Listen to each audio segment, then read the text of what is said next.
Bloomberg Audio Studios. Podcasts, radio, news. This is Bloomberg Businessweek Daily, reporting from the magazine that helps global leaders stay ahead, with insight on the people, companies, and trends shaping today's complex economy, plus global business, finance, and tech news as it happens. The Bloomberg Businessweek Daily podcast with Carol Massar and Tim Stenovec on Bloomberg Radio. Hi, everyone. Happy Thanksgiving and welcome to the Bloomberg Businessweek Weekend podcast. We are normally so focused on bringing you everything from Wall Street and politics and anything from the world of business that we're always grateful when we can take a step back and focus on other important issues, especially on this Thanksgiving weekend. In this hour, we bring you to Boston and to the work that's being done at the Boston Children's Hospital. It's really a healthcare hub for all of New England. It's at the forefront of medical research and treatment, and that includes cutting-edge tech for orthopedic surgery and also using AI in medicine. That's all coming up in the first hour. It's some really great conversations. Tim and I were both blown away by our visit there. Then coming up in our second hour, well, it's a little bit of a holiday special. We've got some travel, hosting, and drinks.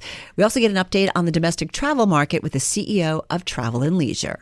Plus, a CEO who you can count on to be candid when she stops by.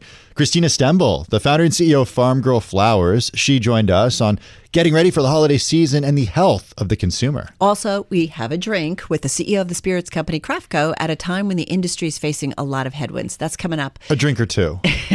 I saw the way you poured that. All right, all of that's coming up in the second hour, Tim. All that to come. First, though, we head to Boston Children's Hospital. It's the leading recipient of pediatric research funding from the National Institutes of Health. It's also the primary pediatric teaching hospital for Harvard Medical School. We're so grateful to them for hosting us.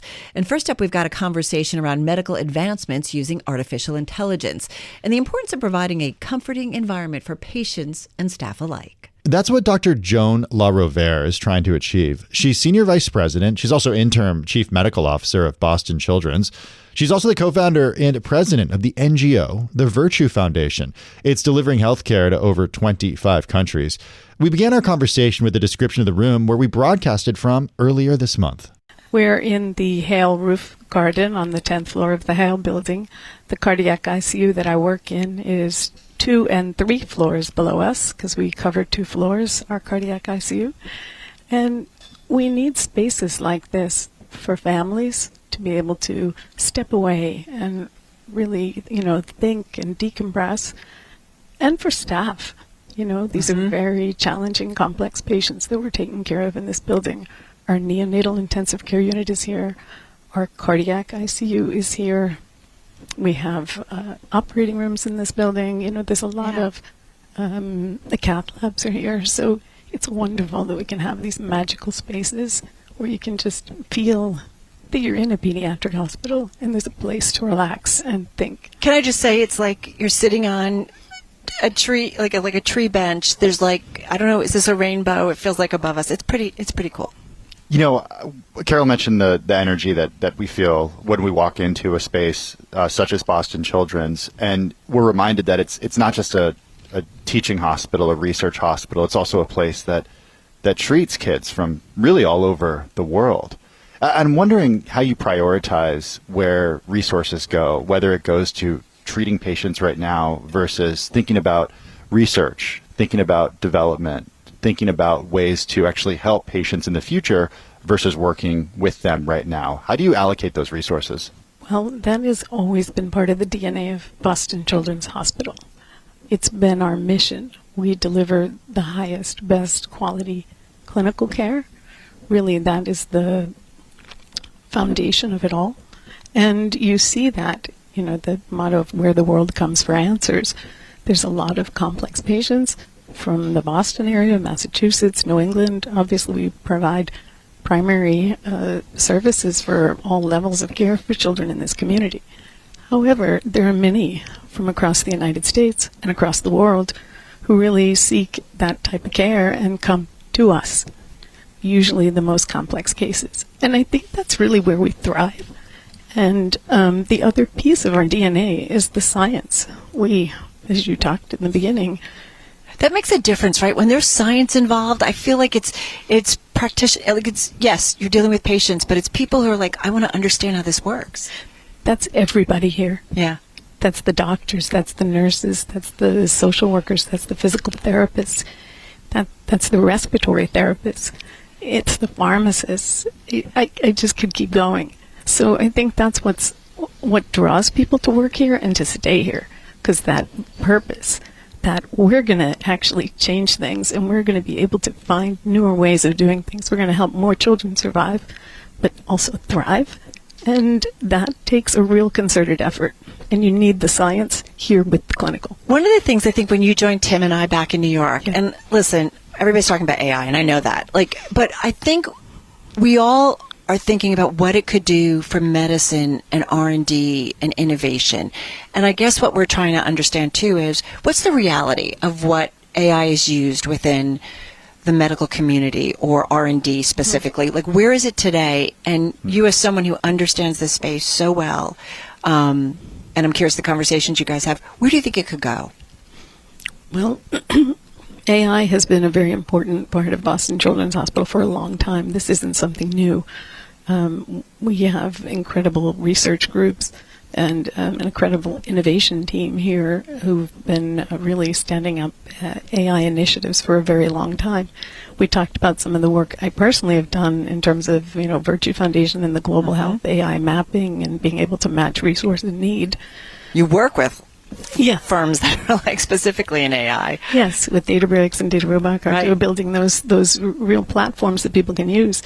But I think about, for example, when ChatGPT first came out, we had Boston GPT. Immediately we were looking to get that behind our firewalls. How can we integrate that? How can we use that for real purpose and improving both the care that we can get to patients, but how can we use AI to also discover new things?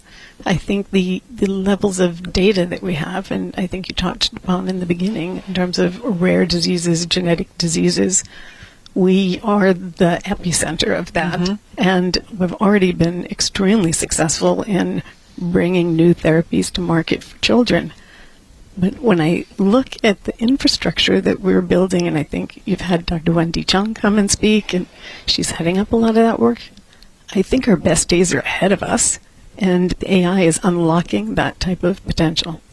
I like hearing that, the optimism about our best days being ahead of us. And I think about just even during your career, how much treatments have changed in a pretty short time. I'm curious about the connection between kids and adults and treating children. And of course, if kids are healthy, then they turn into healthy adults. But this is a children's hospital that does a lot of research. It does a lot of teaching also. Are there learnings that can be taken from what works with kids and even applied to a larger population, as not just those kids grow up, but as adults also need treatment?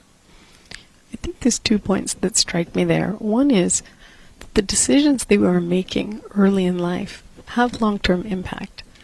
It's something I've thought about my entire career in the cardiac space and in cardiac intensive care. The decisions to have surgery on day 2 or day 4, the decisions to use this drug or that drug, all of those things are shaping your long-term self. But it was very hard to be able to look at and analyze that type of data until you've opened up big data, AI. So I think, again, along the lines of our best days are ahead of us, that we're going to be able to see so much more through that. And then you said the innovations. Now, many patients that I took care of are adults, right? We have this huge growing adult population that we provide care for. Science that's discovered here, it's in a pediatric hospital, but it's bringing forth therapies that are actually treating adults. So I think it's incredible to see how this innovation engine drives so much. If you could change one thing, just got about 30 seconds, if you could change one thing in terms of the work that you guys are doing and the R&D that would maybe make it easier, what would it be? Make it easier? Okay, bad word.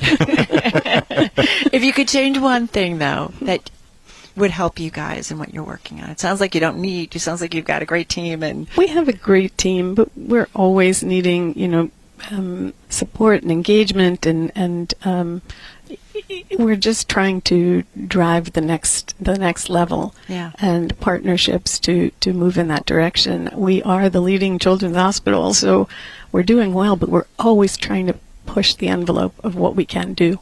Yeah, it's fascinating. You could feel it. I felt, like walking in. You can, right? The purpose. It was busy. It was lots of families, lots of kids, and everybody on a mission. It's a privilege to be part of that mission. Well, thank you so much. Thank you. Thank you for inviting us, and good to get some more time with you.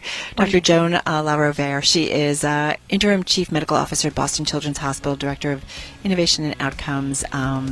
So delighted to talk with you. You're listening to the Bloomberg Businessweek Daily podcast. Catch us live weekday afternoons from 2 to 5 p.m. Eastern. Listen on Apple CarPlay and Android Auto with the Bloomberg Business App. Or watch us live on YouTube. Now, we know AI has been the talk of the year. Actually, it's been the talk of, is it almost 3 years already? Yeah, I mean, it's really nuts. It's nonstop. A lot of AI when it comes to moving markets, analyzing data, and automating simple tasks. But it may also impact neurosurgery in kids.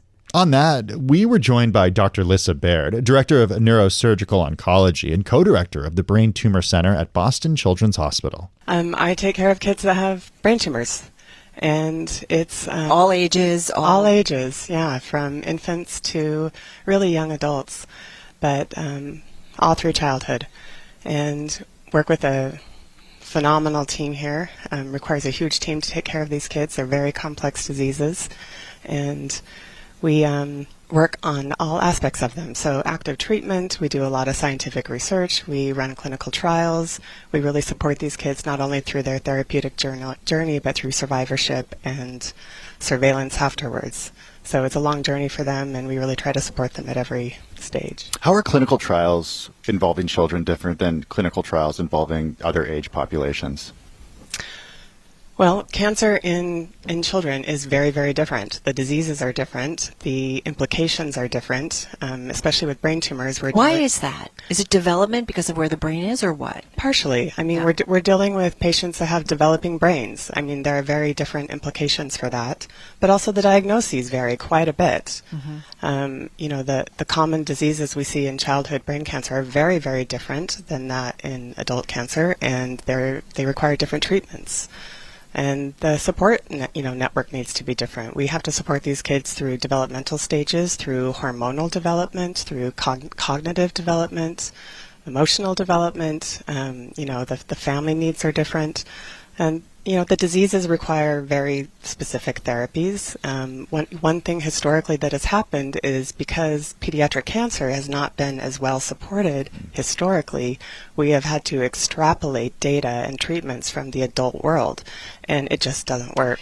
I have a good friend, and the same thing, her son went through it, and unfortunately it didn't work out well. But when she started doing research, she realized there's just no money, no funding, and they actually started a foundation to kids selling cookies and just to try and drum up money and interest and attention. And we talk about it with women, that R&D, you just don't see it as much, and it's getting slowly better. But with kids, why is it that it's lagged in terms of time and money and effort? Not here, obviously, but elsewhere. Yeah, I mean, we definitely rely on philanthropy hugely to make advancements in the field. But I think, historically the numbers are lower. The financial support from government has been different. It follows volume, as does industry. There's a complex reasons for that. But there needs to be a shift in focus and more attention on specific pediatric treatments.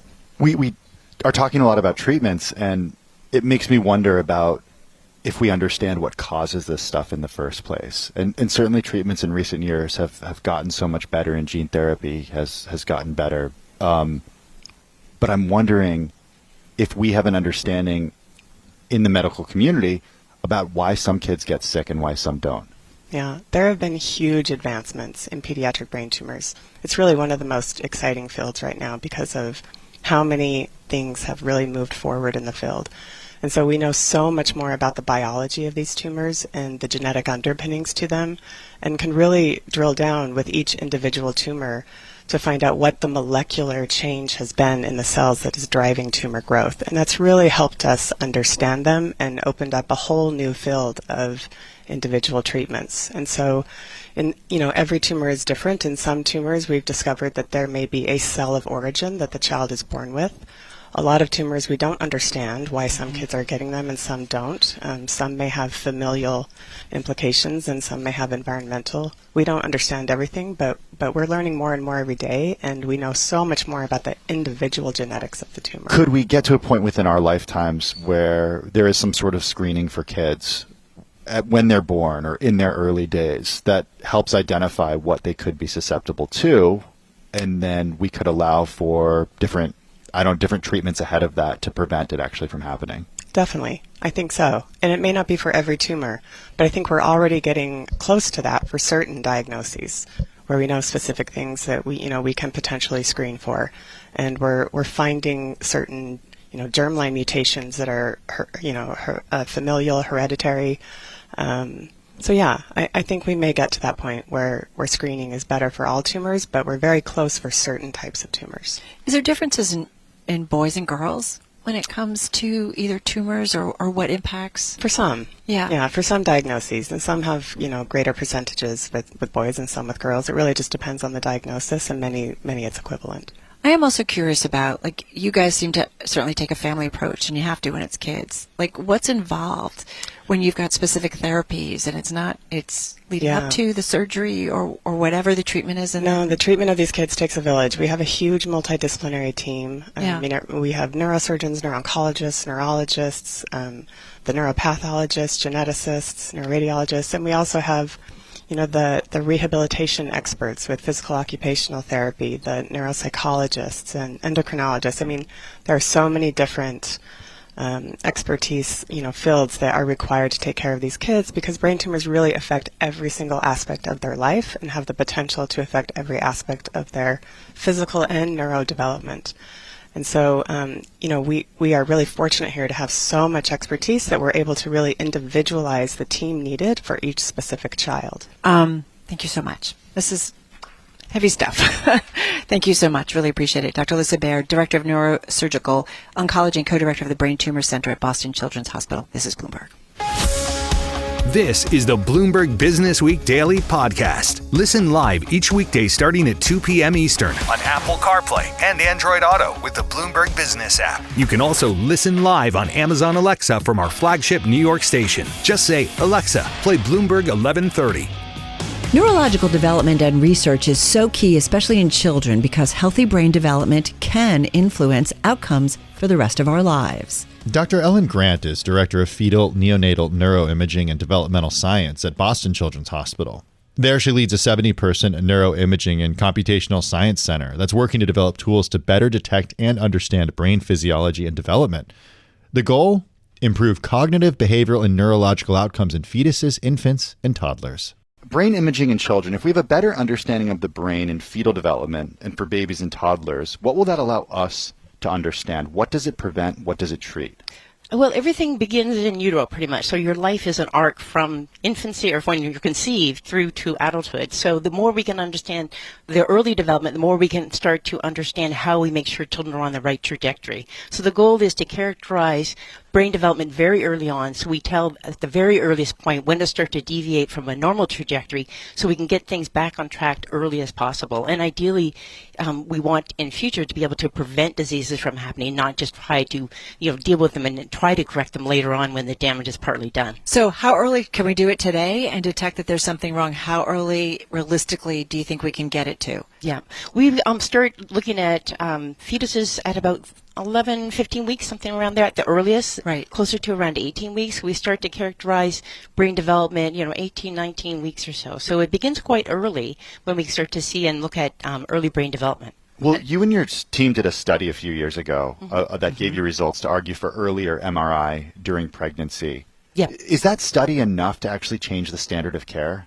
Well, we do use it early here at Boston Children's, so when there's an indication, we do it as early as we can to better characterize the entire fetus, because it's not just the brain, it's the body it's attached to, too. So we want to understand not just the brain development, but how that brain is developing in the context of the other organ systems. So we can do that. Because it doesn't necessarily run hand in hand. It can be very different, right? Or in terms of what's going on with brain development versus the rest of the system, they can disconnect or no? They're they're intimately connected throughout life. So if there's one, So that's why we want to understand. So say, for example, we deal with a lot of congenital heart disease here. That has effects on brain development. We deal with congenital diaphragmatic hernias. That has effects on brain development. So everything that's happening in the fetus, whether it's a brain or not, has the potential to have subtle effects on brain development. Why do kids do need specialized tools for brain imaging? Tell us about that. Why? Yeah. That's the whole reason that I came to Boston Children's is industry's not interested in fetuses, infants, and young children. So it's really hard to get devices that are built specifically for these age range. So that's why I brought a team of technical people. So they're engineers, physicists, computer scientists, data scientists that help to either develop the devices or come up with better ways to analyze the data that we get with an eye on trying to understand pediatric disorders. So, for example, we want to monitor, and we're developing optical devices for the NICU to monitor cerebral blood flow. But the heart rate of a neonate is 150. So we have to sample at a much higher rate than you would in an adult to get the same information. So we have to build specifically devices to the physiology. And then if you think of the head of a premature baby, it's very, very small. Right. So I can't take a probe that we use in adults and just put it on a preterm. So we have to develop the devices to fit the size of the infants. I want to just go, and I feel like we touched on this earlier. I mean, we are Bloomberg Business Week. We are Bloomberg and very entrenched in financial markets. And I feel like the more I've been doing this, money just follows everything. Money is why people do things or don't do things. Is that really it? Is it just the market? I hate to even make it that way. The market size. And so you don't have medical equipment companies building the things because they just don't think the market size is big enough? That is a big problem. Yeah. And I think that's where we're trying to get into more of a business perspective. Like if we do a small startup that starts to answer those questions, then a bigger company might buy it. But if we stay in the research realm, then it's sometimes really hard to go that last mile and get something into clinical practice. So how do you do that? How do you cross that? So what do you do? This is what we're strategizing on right now, is trying to figure out how we do those small startups, get industry interested. Because and a lot of things we're doing like right now, actually, one of the projects we're working on is, AI strategies, right? And if we can get enough data on infants or fetuses and so on, we can start to build models that predict not just group outcomes, but we want to get to individual outcomes because that's what parents care about, right? So if we can get those models together. So that's what we're working on now, is trying to create these AI models that are specialized for pediatrics and hoping to do startups around that particular concept. I have to ask one more question. Are venture capitalists interested? I don't know, because we haven't really talked to any that I've heard about, but I think they always want something that's almost ready, so we're hoping to a little bit further along. Yeah, a little bit further along. Okay, interesting. Can what we learn and what you understand through imaging about the brain's development be applied to how adult brains are treated? Everything in adult life has its genesis in infants, right? So we learn a lot. We were all there once. Yeah, exactly. And some of the ways the adult brain responds is more prominent in a pediatric brain. So in some disorders, they go to pediatric models to see a physiology that's more prominent in neonates or infants, but also occurs in adults. There was in doing the research in the prep for our interview with you, there is a picture of a physician or a therapist doing some what's I think is called therapeutic hypothermia to a brand new baby's head. And my understanding is that oxygen deprivation around birth is one of the leading reasons that you actually see babies come into the NICU. Yes, that is one of the main reasons. Yes. And the therapy for this is as simple as you cool them down, or at least keep them normal. Yeah, or at least keep them normal thermic. Because when they have injuries, the response to sort of the whole physiological response to an injury is to have a fever. And that is detrimental. So we want to keep them cool so that they don't set off these cascades of brain injury. And that's partly why we built this one device, because we want to be able to monitor through the NICU stay and optimize management. But it's interesting. We don't even know what the right blood pressure for a newborn is.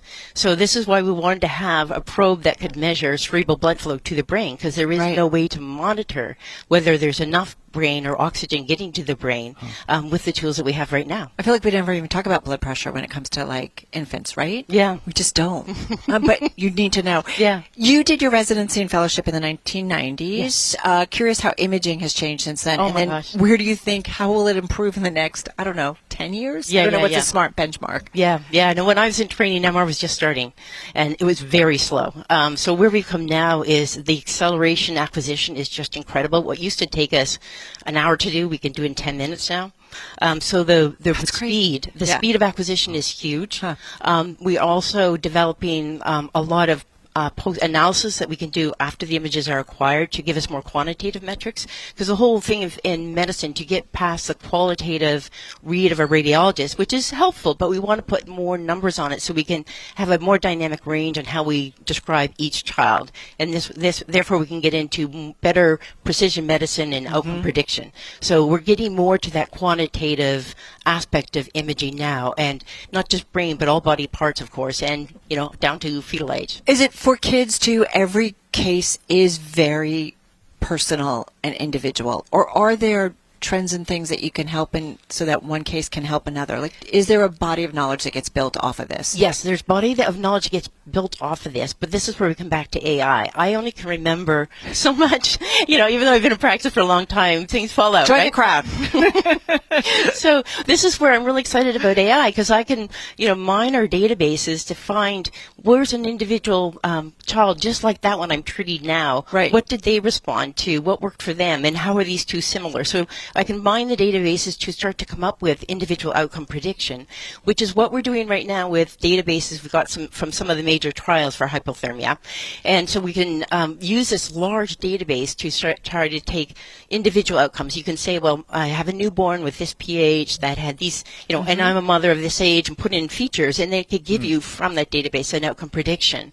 So working on that, and also working on making data more available to parents, because I think a lot of parents are very frustrated with trying to read the literature, even if you're using ChatGPT or It's really hard. It's really hard. And then you get group statistics. And then where does my kid fit in between the 25 to 75%, good outcome or something like that? Yeah. To get chatbots that can work with some of our databases, so anybody can talk to, a physician, so to speak, to give the answers that they want.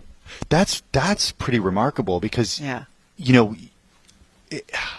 I just think about the tone of these chatbots, and if there's a way that they can be, we talked earlier this week about what a challenge it can be for people to actually interact with them in a quote unquote normal way.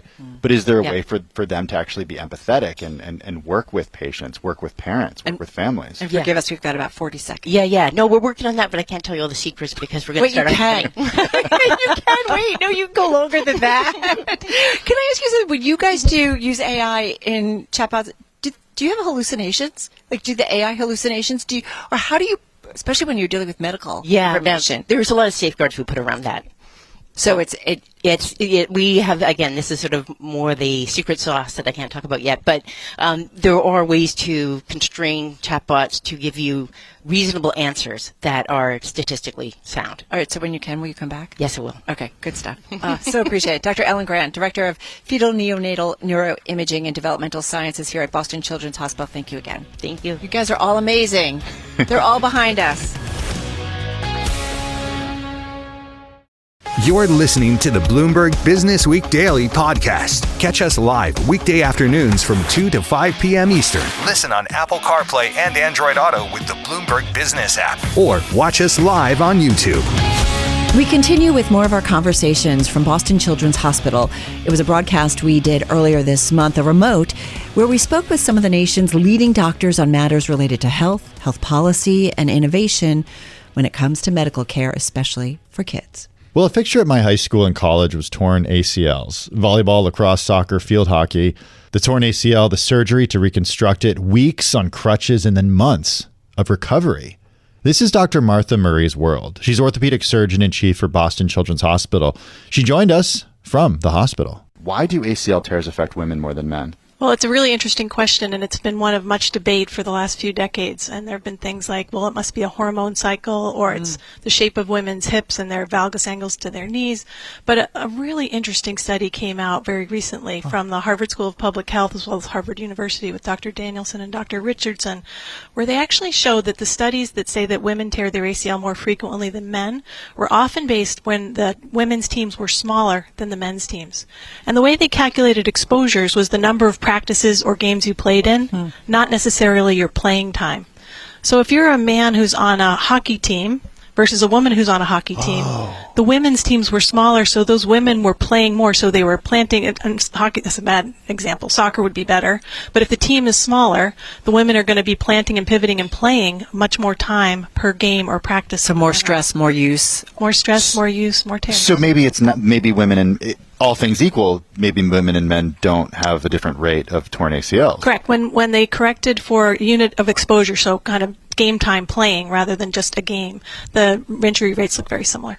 Wow, that's totally different than what. I mean, that's. I mean, is this the standard now? I mean, do you think this is? It's relatively new work that's coming out, but it resonates with most of us who take care of women and men on their athletic teams. Yeah.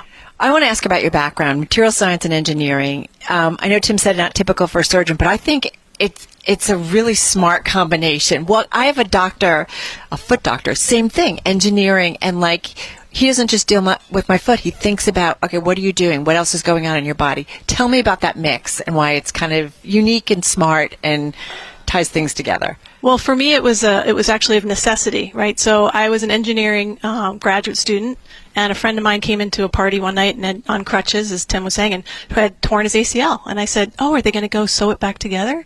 And he was a med student. He was like, "You stupid engineer! We can't sew it back together. You have to take it out and replace it with a grafted tendon that they're going to take from the back of my leg, and then it's all this rehab." And I thought, that seems kind of excessive, right? That's a lot to have to go through. And so I spent the next 6 months or so in the medical school library just reading everything I could about why didn't the ACL heal. And I realized nobody really had figured out why it didn't heal. They tried it, sewing back together, didn't work, so then went to grafts. And we've been doing grafts for 50 years, and nobody really asked why doesn't it heal. And so for me, then, there was no biomedical engineering at that time. And so my choices were to continue on with my project, which was developing airplane wings that were invisible to radar. And I thought, well, that's a really cool project, but I really want to figure out this ACL thing. And my advisor was like, well, I guess you could go to medical school.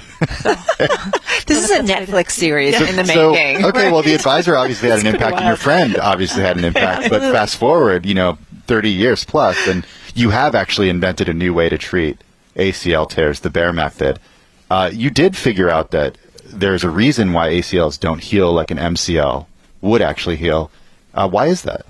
Well, it's really interesting. So both the medial collateral ligament and the anterior cruciate ligament are ligaments. When you look at them under the microscope, they look very similar. But interestingly, when the MCL tears, you can go in a brace, and at about 6 weeks, that ligament will heal fine and you're back playing soccer. In contrast, the ACL, when it tears, even if we try to sew it back together, it doesn't heal. And so we wondered why. And so we did a series of studies where we looked and we compared the two tissues and their response to injury. And what we found was that actually the response to injury was very similar in the two ligaments. So the tissue and the cells in the tissue were doing exactly what they were supposed to do in both tissues. But the difference was in the MCL, when it tears, the ends bleed, and that blood clots and forms what we call a hematoma between the two torn ends of the ligament. And then, in contrast, in the ACL, because it lives in this fluid environment of the joint, the ends bleed, but instead of making a clot or a hematoma between the torn ends of the ligament, the blood disperses through the fluid of the joint. And so the two ends never have that scaffolding, that biologic scaffolding to hold them back together.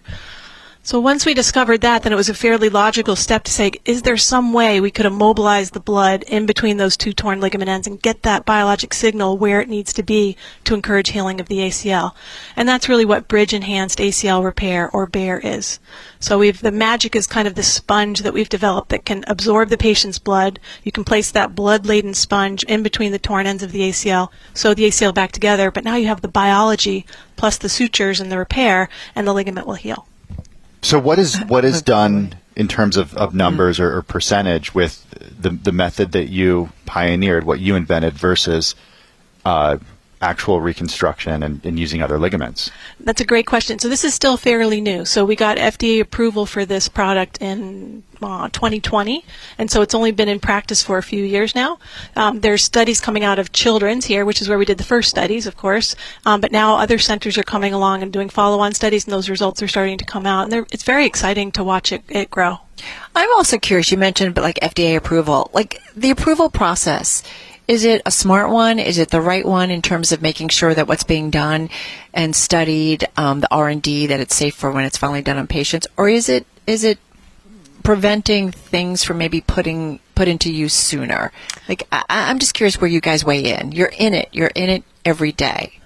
Yeah, I think it's a delicate balance, but I would say in our personal experience, the FDA was an amazing partner. Okay. So we were able to get into an early adoption program where they actually met with us and helped us and put together a panel of experts that would help us figure out how to make this the safest possible product and the most effective product before we went to patients.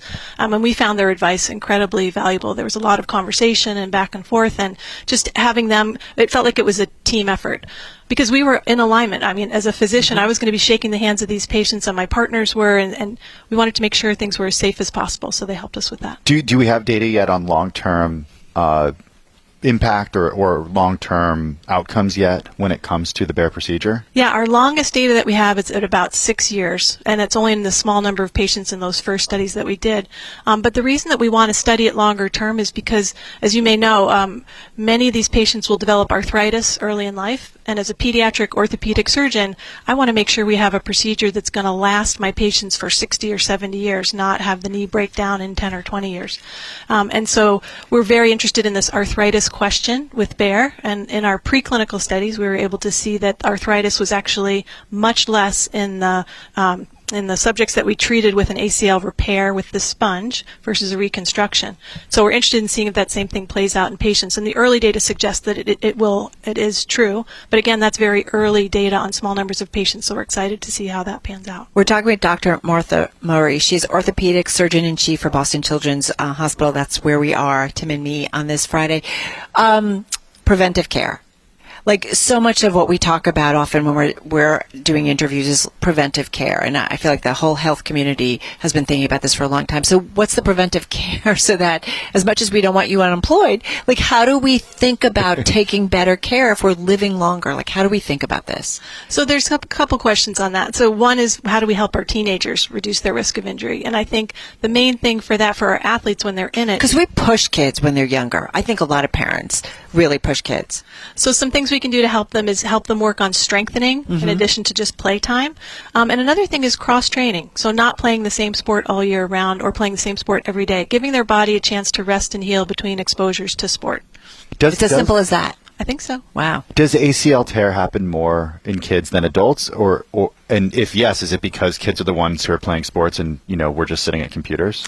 I think that's probably part of it. Again, it gets to this exposure question. Yeah. Like, how many times do you plant and change direction? And so the peak of ACL injuries is really the high school athlete because there's so many, everybody's playing a sport. And so we see a lot of them there. I want to ask you about social media and all of us sitting on phones or sitting in front of screens. Like, I keep thinking that we're going to one day, I don't know whether it's 50 years from now, we're going to have a neck that basically goes over there. Or maybe not, because we're going to have glasses on, and that's how do you think about this digital world? You're laughing, but can you surgically remove my phone from my hand? That's what Carol wants. But I do think about what it's doing to us. I not just got our mind, the ACL but fixed for you. I don't know if I can fix the social media. But physically, I'm just thinking, how kids are in their phones constantly and stuff, and the shape.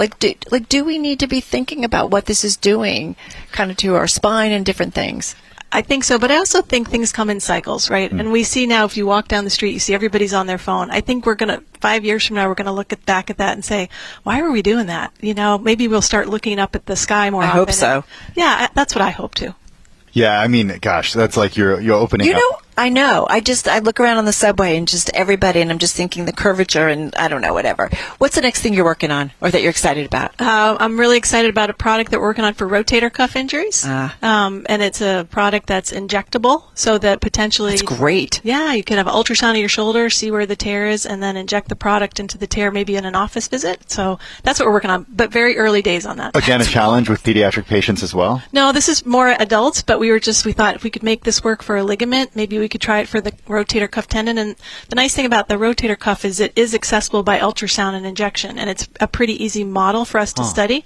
If we can make that injectable work there, then there's lots of other places we could apply it, meniscus, other things. Did you ever figure out the invisible airplane wings?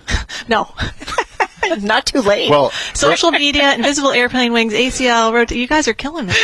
Well, we are glad you ended up going into pediatric orthopedic surgery. And is there another really, career really like you're excited. going to add on after this? You could do it. You could do it. I'll try. This was so much fun. Yeah, it was fun. Thank you guys very much. Dr. Martha Murray, she's orthopedic surgeon chief for Boston Children's Hospital. This is the Bloomberg Businessweek Daily podcast. Listen live each weekday starting at 2 p.m. Eastern on Apple CarPlay and Android Auto with the Bloomberg Business App. You can also listen live on Amazon Alexa from our flagship New York station. Just say, Alexa, play Bloomberg 1130. Plenty ahead in our second hour of the weekend edition of Bloomberg Business Week, a special holiday edition. As we dig into travel, spirits, and more, we're going to catch up with the founder and CEO of Farm Girl Flowers on running her multi-million-dollar business. We'll hear about the consumer from her, and yes, we're going to talk even a little AI. Plus, we talk bourbon, gin, rye, ready-to-drink cocktails, and changing consumer habits with the CEO of the U.S. spirits brand, Craft Co. First up this hour, Thanksgiving weekend. No surprise, it is one of the busiest holiday weekends for travel. AAA projects nearly 82 million people will travel at least 50 miles from home over the Thanksgiving holiday period, which goes from Tuesday, November 25th to Monday, December 1st. This year's domestic travel forecast includes an additional 1.6 million travelers compared to last Thanksgiving, and if so, that would set a new overall record. Travel is less subject to inflation pressures, but if consumers are feeling the squeeze, they still may cut back their travel spending. Somebody who's got a pulse on travel spending is Mike Brown, who's president and CEO of Travel and Leisure. It's got close to 20 resort, travel club, and lifestyle brands, including Margaritaville Vacation Club, Club Wyndham, and more. Well, ultimately, we're a 100% leisure travel company, and our demographic is around $110,000 of average income, average FICO over 730, average FICO score. Age group, upper 40s, low 50s. And really when you start to think about who likes to travel with us, no matter the brand, they want bigger accommodations, they want consistency of brands, and they want good value for their money. And that's really the space that we operate in. And if you think about these last 5 years where inflation is running high and you've already locked in your vacation dollars, the value component has been really strong and has propelled our growth here in the last 5 years. How much of your business is sales of new memberships versus people actually just using what they bought maybe years ago? Right. It's actually one of the best endorsements of people's love of the product is that every year, about 65% of our incremental purchases are from people who already own with us and want either more space or more vacation time. The rest are from our new owner base who are dipping their toe in the water and seeing what this type of vacation travel is all about. So not only are we getting 2/3 of our sale roughly from people who already own with us, what we also see is the people who've paid for their ownership already, there's a 98% retention rate. So two massive validations that once people own, they really love the product and keep buying more. So, timeshares, they get a bad rap. And they have a bad rap. I mean, if you like just Google get out of timeshare, there are legal companies that specialize in getting you out of timeshares. Right. Yeah, I mean, you know this, the industry. Is your product different than what people know as timeshares? Why that bad rap? Look, it's interesting because I can even feel a little bit uncomfortableness of asking the question because it has a history that predates the great financial crisis. But I think the untold story here and why I love coming on shows like yours, beyond it being a great show, is that the industry's dramatically changed. 85% of the sales today are by companies that you might book your business day, whether it's Marriott, Hilton, Wyndham, Margaritaville, Holiday Inn, Disney. All of these are the brands that have come to the forefront in the last 10 years. And the value proposition, the way of vacationing with a brand you trust is not the reputation that it gained great financial crisis where it was independent real estate developers. And I would just encourage everyone to do your own research about these type of advertisements. There's a lot of press out there that's shown some really negative stories about them. That's for people to do their own research. But what I will tell you is that our retention rate, as I mentioned, 98%, 2/3 buy more. And this is now a massively branded industry that it wasn't when it gained that reputation you're referring to. So what's like the trickiest, component of your business? Is it properties, management, labor? I'm just curious. Yeah, it's a complicated business. We run a sales and marketing business. We run a management business. We operate the club so that we can get people from one of our 280 resorts to another, and we access the ABS market 3 times a year to sell our notes and gain cash flow. I think it's the management of all of that together. When you look at our company's performance, the satisfaction of our customer base, and the growth of our brands, we've been highly successful and shown growth and showed a way to grow, and it's shown through in our equity. But it's the experienced leadership to combine several very complicated businesses together to make sure that it's seamless for the consumer and that we're also ultimately fulfilling our mission, which is getting people on great vacations. So I would say it's the complexity of the management as opposed to an individual component that's really hard to operate. I would just add that one component that has become more complex is the development of real estate has become a lot more expensive ground up. So we've moved to a conversion strategy in a lot of our new resorts. So I want to talk a little bit more about the demographics here of your clientele. And certainly, with 20 different brands, it depends on what actual brand we're talking about. You did give us some age demographics and where people are generationally, but in terms of spend, what are they spending? What do you know about where, in terms of their other demographics, like household net worth and what part of the economy you're able to get?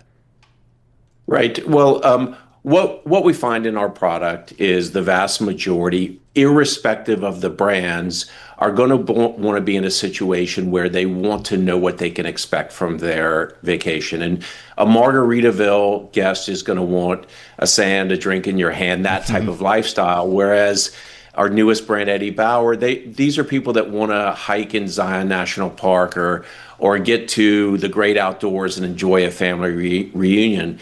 Either way, our financial demographics are what I explained earlier. But what we see as the travel trend is people want experiences that match their personal lifestyle as opposed to 4 walls, and then they have to go find their experience outside of the resort. So that's why we're launching Sports Illustrated brand, Eddie Bauer. We have Margaritaville, Club Wyndham you mentioned.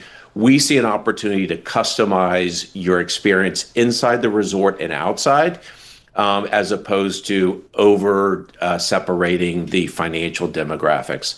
I will say one of our big focus is to pull the average age down as we launch new brands over the upcoming years. It's interesting. Like I do think about how consumers relate to a specific brand. I mean, that really moves the needle, doesn't it? Whether it's Sports Illustrated, I'm just curious. And how do you guys think about what brands you want to affiliate yourselves with? Right. If I've two children that are young men that are at a university they're up always north. Boys to us, right? Or they're always kids. Yeah, girls. they really are. They really are. But I'll tell you, if I were to go up to Ann Arbor and I have the option to stay in an unbranded hotel with 4 walls or something that affiliates itself closer to the university, there's a natural pull to it. And, I can apply that if you're going to go to a beach destination and you have a chance. And if you're a parrot head and you want to be in that Margaritaville environment versus a resort that's a brand that has thousands of resorts everywhere from the highways to the resort destinations, you're going to go to the Margaritaville location. And our Club Wyndham has a similar type of affiliation. So we just find that people are moving more and more to the lifestyle that attracts them. And we are therefore developing brands that allow them to just do that naturally, to enjoy their lifestyle inside of the resort and outside. And it's already been received with a lot of great reception, and we're excited about what we can do going forward. What's the brand? You have so many different brands. You mentioned Margaritaville. We talked about Wyndham, Eddie Bauer. Yes. What are you missing? Yes. I think there's a few things that we have to consider. We don't have anything in the luxury space today, what I would say pure luxury. There's a lot of opportunities to tie our type of product to cruise type of companies. And then, as is always the case, someone 5 years ago would have said, well, Eddie Bauer's not a hospitality name, but you immediately put that to an outdoor living lifestyle. And I think our challenge is there's the typical hospitality verticals, which would include luxury, but there's also just niche lifestyle opportunities that we will look for. But if I could just step back a second, the key to our success is whatever we do, we execute against it and we deliver on what we promise the street.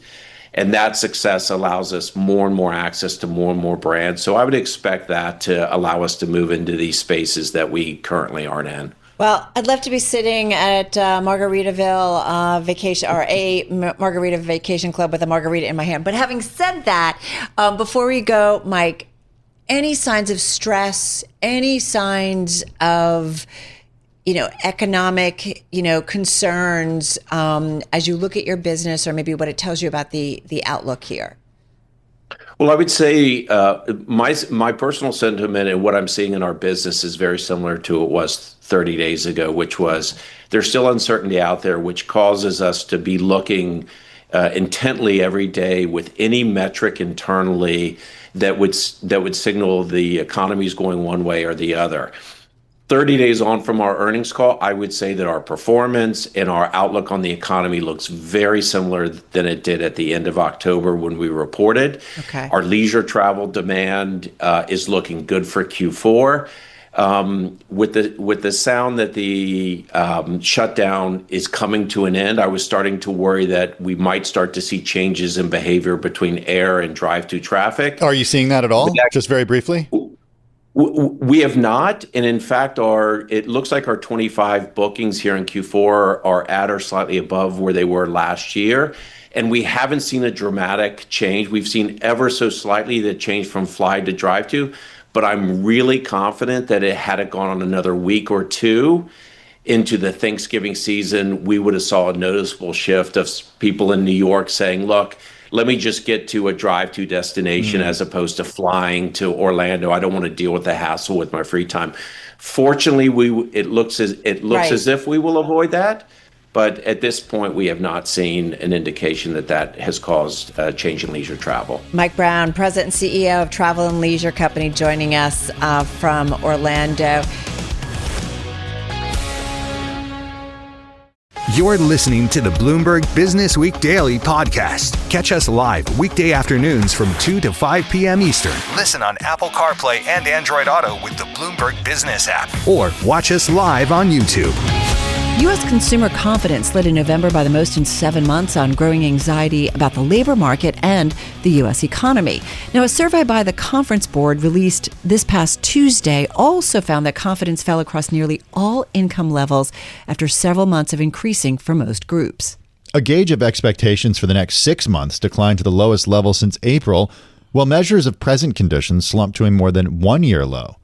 The ongoing slide in consumer sentiment reflects lingering concerns about the impact of persistently high prices and a cooling labor market on Americans' finances, as well as the broader economy. The health of the U.S. consumer is something we always focus on with Christina Stembel. She's the founder and CEO of Farm Girl Flowers. We've been talking to her for several years now.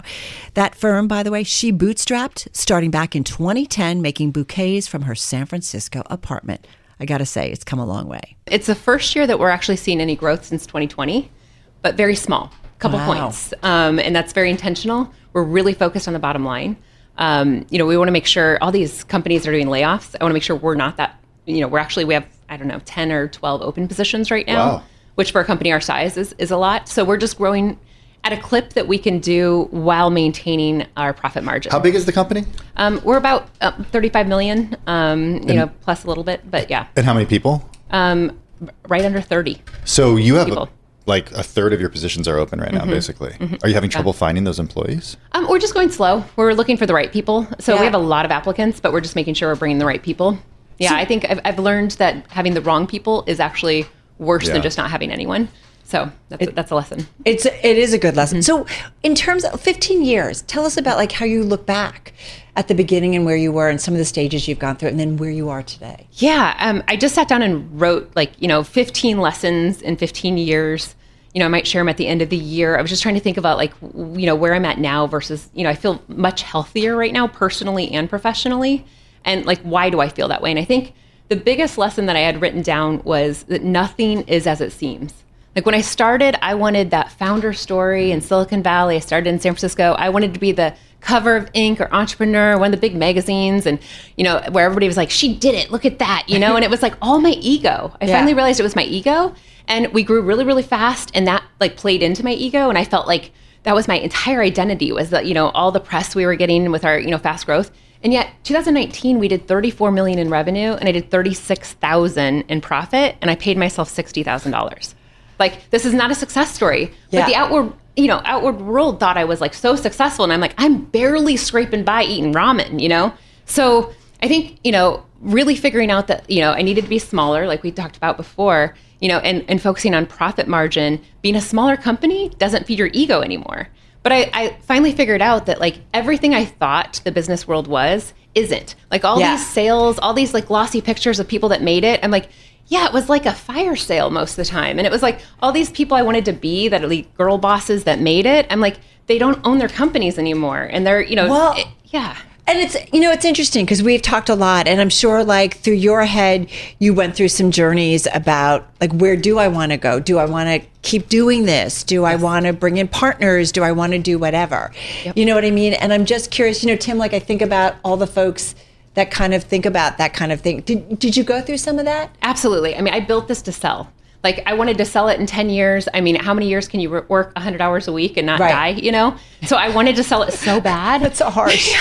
But it's the reality, right? Totally. And then we got an offer from one of our big competitors, this big company. And I thought, yes, we're going to make it. And it was a horrible offer.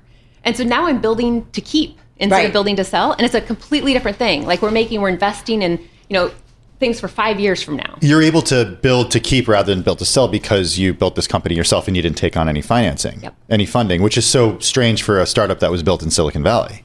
Absolutely. Absolutely. I'm very fortunate. I'm in a CEO group with lots of CEOs that, are constantly telling me how lucky I am, even though I have never felt lucky in this, because I don't go into every board meeting being worried I'm going to be fired right now because you're the boss. Yeah, I'm the boss. I'm we just, we bought a farm. No investors would ever let you buy a farm. We, are farming now. That's a long-term goal. Well, I was going to say, last time you were on with us, we're going to get to the consumer in a second, but last time you were on with us, we talked about two things that really stuck out. One was the effect of tariffs. Did you buy a farm to offset the effect of tariffs? No, absolutely not. Why'd but it is going to help us. Okay. It is. We bought the farm because we're let's do this because it's hard to get this type of flower at this time of year where we think we can get it where we're at. We also built it because we're farm real flowers. Let's actually shouldn't we have a farm? Shouldn't we have a farm and do that? But we're investing in. We do think long term this vertical integration will allow us to keep a couple $1 million more in our pockets every year. Wow. Yeah, it's you gave us such an education. I think about where flowers come from, and I think there's just this assumption we go buy flowers. I don't know whether we thought they were all in the U.S.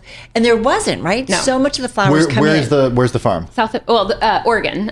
We bought the farm in Washington, so we have a small farm in Washington. We also put in about 40,000 plants in Oregon last year as well.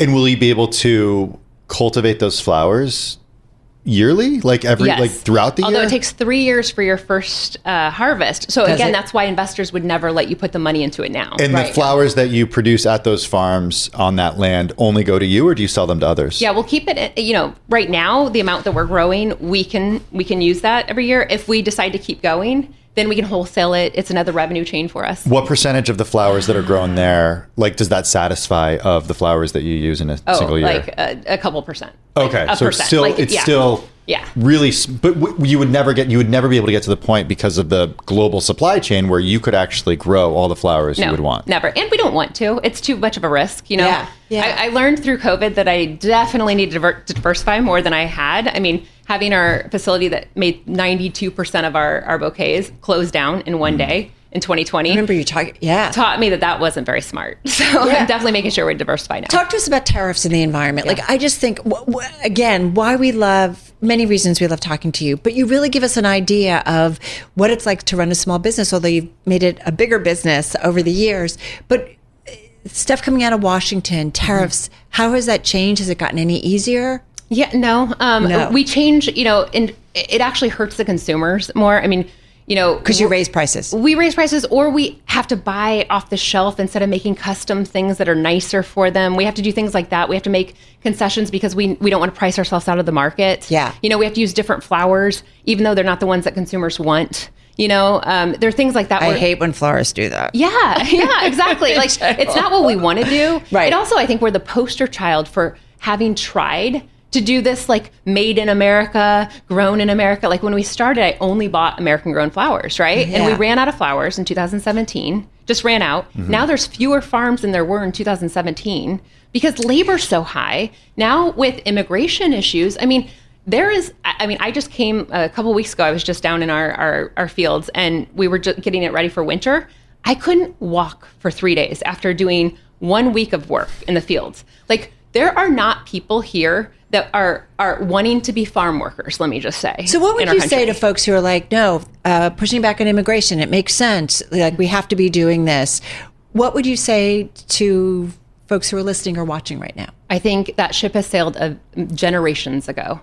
There is no way, we tried to buy American grown. It wasn't possible. We're not going to bring farming back to this country unless we do something about immigration. There are too many ripple effects going on with why it won't work. Also, having production facilities of making bouquets in the United States. We make about 50% in the United States and 50% outside of the United States of our bouquets. Can I ask you where outside? South America. South America, okay. And most of them are in the United States, but the flowers are coming from South America. Yeah. We have a few in South America that are making bouquets as well.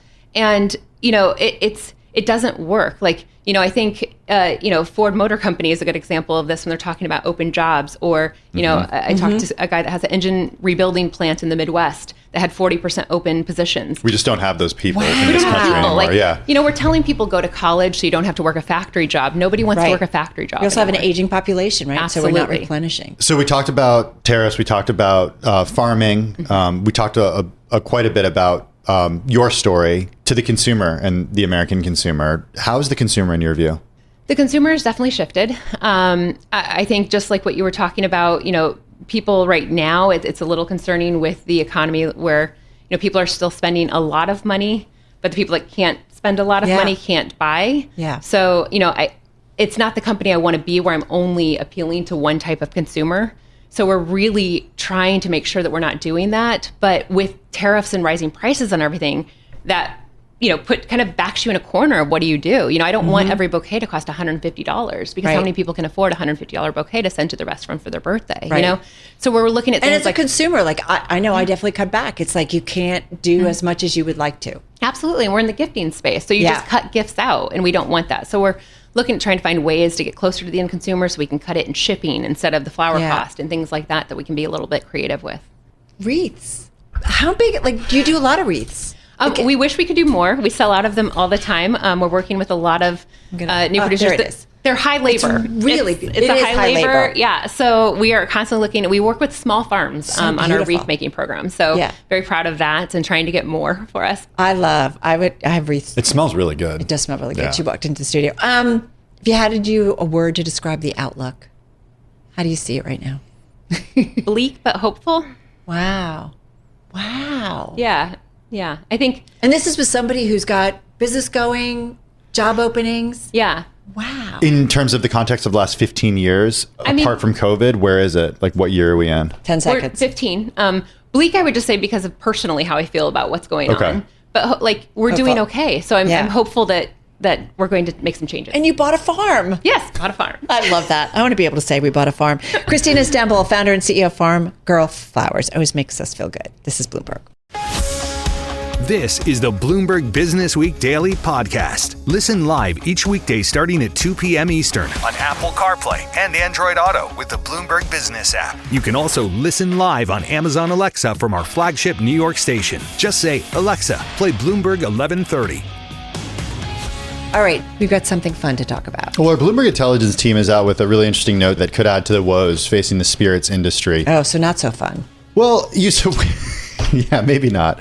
Use of weight loss drugs stand a deep in alcohol's demand slump in the U.S. and Europe as moderation and wellness trends gain ground. So by 2035, consumption of beer and spirits is expected to drop 20.3% and 19.2% respectively among GLP-1 users. That's here in the U.S. This according to an analysis from Bloomberg Intelligence. Yeah, total losses could reach $28.5 billion, translates to about a 3 to 4% sales drag in the U.S. and 2 to 3% in Europe. There's that going on. The whole alcohol industry globally has had to deal with tariffs coming out of the United States. So that's going on. And so we'll see, as the president and the administration has been looking at the cost of things, some rollbacks. I'm not quite sure how that will ultimately maybe impact the liquor industry, but we'll be keeping an eye on. Well, it's the economic backdrop that informs our conversation with Allie Anderson. She's CEO at Craft Co. It's got a portfolio that includes more than 24 spirits and liqueurs. Think bourbon, gin, rye, ready-to-drink cocktails, and more. The company also does co-packing for other brands. She joins us from a distillery in Holland, Michigan. Last time you were on with us, we spent the whole time talking about tariffs and the effect of tariffs on your business. And that's just one element that's a headwind. Other headwinds include changing consumer tastes and how people think about GLP-1s and increasingly people taking GLP-1s and that leading people to drink less. What is the environment for you out there right now? Yeah, I mean, first of all, thank you for having me back. It's good to see you guys. All of the headlines, they seem pretty bleak, right? But I think that's what business is today, especially in the spirits industry. So what's the name of the game? You have to pivot. We certainly want to promote as much health as we can across all industries. But what we're looking at here is lifestyle shifts. And so the industry has to shift with it. Anecdotally, I was out to dinner with a friend a couple weeks ago who was on I said, "You look great." And he said, I'm cheating. It's a shot. But we enjoyed 2 cocktails and a lovely meal. So I think you see people making healthy choices when and where they can. And what they're actually choosing, what my friend chose that night, was quality over quantity. And so those are the pivots and the shifts that we have to make in the industry as well. I'm super like that with chocolate. Like, I just need a little piece of super good chocolate. I don't need a lot. And then I'm happy. And so, same thing with alcohol. No, but let's go there, because I do think price point is something increasingly, yes, health, diet, that's certainly an aspect, but price point is certainly increasingly something that we know all consumers are looking at. We saw that play out in the recent elections in some of the states. Like, the economy does matter. The money that is in or not in your pocketbook, it matters. It absolutely does. And I've got premium brands. I have brands that cross the spectrum. And so what we're seeing is, are consumers downshifting just a little bit? Sure. But we're also seeing tremendous growth with products that are, over $200. So I think you are seeing a disparity across all of the price tiers. But at the same time, like I said, you're seeing people redefine what premium really means. I think it's becoming maybe less about price point and more about what the purpose-driven value is, what the occasion in their life they're using. They're using alcohol to celebrate with. So I think, at the end of the day, people want transparency. They want transparency in price. They want transparency in how we source, how we produce, how we give back, all of those things. In terms of the lineup that you have right now, you said people are choosing quality over quantity. Is there you have a large range of what you do? I mean, dozens of different spirits and alcohols, liqueurs, ready to drink cocktails. Where's the strength? It's in convenience, variety, innovation. I think what we're seeing is people don't mind spending a little bit more for something that they haven't seen before. Right. And that could be with an RTD. So maybe it's a little more expensive RTD, but it's a flavor combination they haven't quite had before. Or maybe it's a really luxury whiskey with a finish or a blending technique, in our case, that they haven't seen before. So I think people, we vote with our dollars, right? And they'll they'll consume what they think is new, interesting, and what they can get information about, what they connect with. So RTD, obviously ready to drink. I've had certainly some of those. Hey, you sent over to our team so that we could share with the audience some of the stuff that you guys, I actually have next to me, Copper Craft Distillery, made in the USA, Holland, Michigan. It's straight bourbon whiskey. Tell me about this one. I'm actually going to be, it's been quite a day. It's been quite a week. It's been quite a year. I'm going to Can I join you? Yes. Can I join you? We're so, yes. Wait, I'm going to She's at the, you're here in the studio. I'm here. I'm here in our pack hall. Allie's at the distillery. I don't want to, wait. Shh. Wait.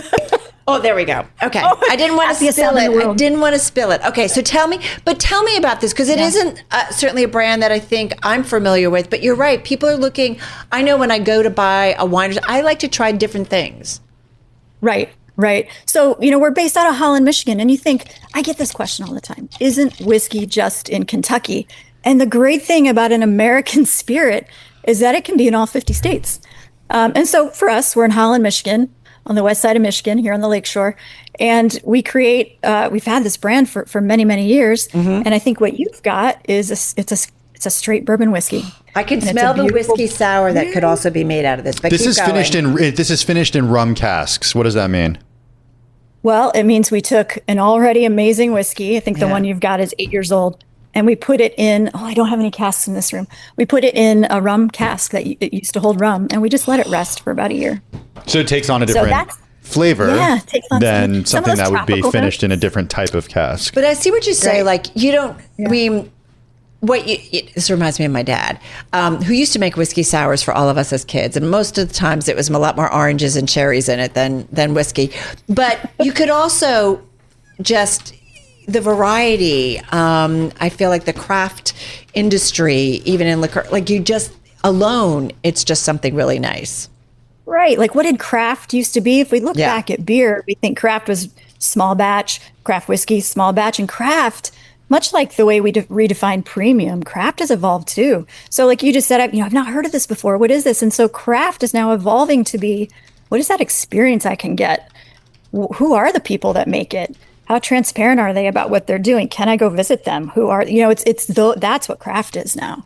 It's the process, the technique, the people, the story that you're telling about the whiskey or the spirit. The distribution of this is a question that I have, because at least here in New York City, I don't know how it works in other parts of the world, but in other parts of the country, but you walk into a liquor store, and I've talked to some of these folks in there, and again, it changes depending on where you live, but it's a challenge to get smaller brands on the shelves, especially with the big brands, the large brands that own a good portion. They come in and say, okay, well, if you want to carry this, you have to carry this. And there's not much power that these small companies have. How do you make sure you get shelf space that's like premium? What a great question. Relationships. Like any business, any industry, it really does come down to relationships. And for a small, craft, right? We've got 5 brands. We cover 42 states and we're still crafts. What does that mean? We have to show up in market. You've got to show up at that retailer. You've got to show up with the distributors. Those distributors are still my customers.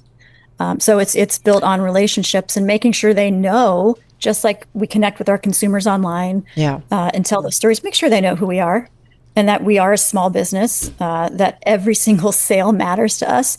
And much like them, we're just trying to connect with consumers. So I think it's finding that common ground through relationships. Yeah, it always comes down to that. I feel like relationships for so many different industries. Hey, before you go, we've talked about Copper Craft, and I actually sampled some. But you also shared with our team, just to kind of look at kind of the variety and different places you go.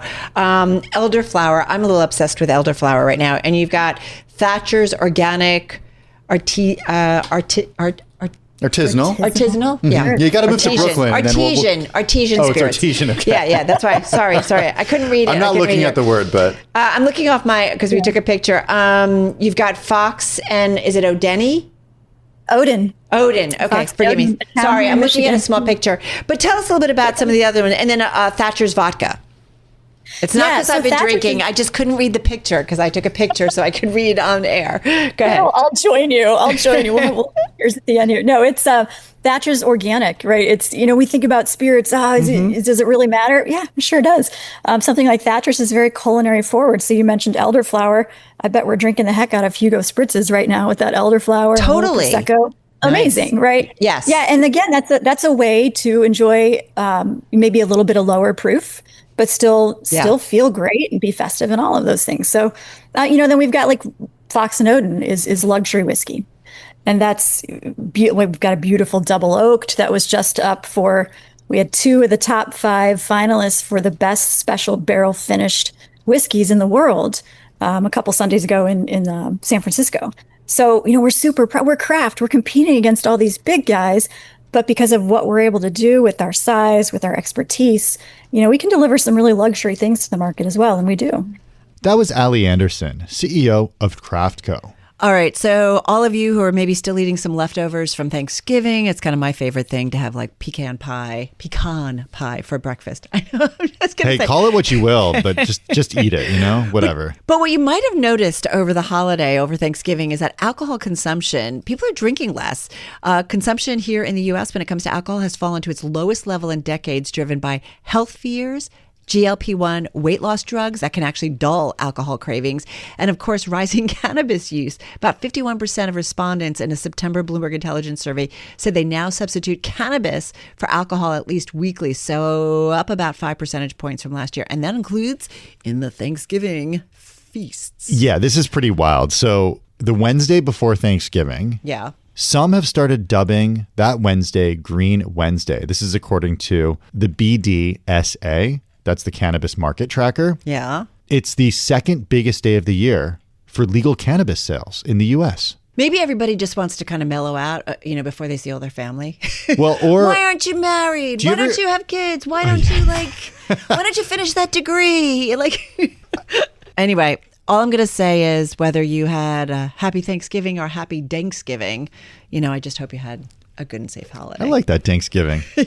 Check out this story. It's on the Bloomberg. There's a reason it was one of the most read. Charles Gorvin of Bloomberg News wrote it. Americans ditching wine to get high on gummies this Thanksgiving. So maybe that was your Thanksgiving as well. All right, that wraps up this Thanksgiving weekend edition of Bloomberg Business Week from Bloomberg Radio. Thank you so much for joining us. I'm Tim Stenovec. Wait, haven't you ever done the cousin walk? I don't even know what that is. It's in the story. If you know, you know. I guess you. Our producer, Sebastian Escobar says. Okay, yeah. And I'm Carol Massar. Have a good and safe holiday weekend. Enjoy the leftovers. This is the Bloomberg Business Week Daily podcast. Available on Apple, Spotify, and anywhere else you get your podcasts. Listen live weekday afternoons from 2 to 5 p.m. Eastern on Bloomberg.com, the iHeartRadio app, TuneIn, and the Bloomberg Business App. You can also watch us live every weekday on YouTube and always on the Bloomberg Terminal.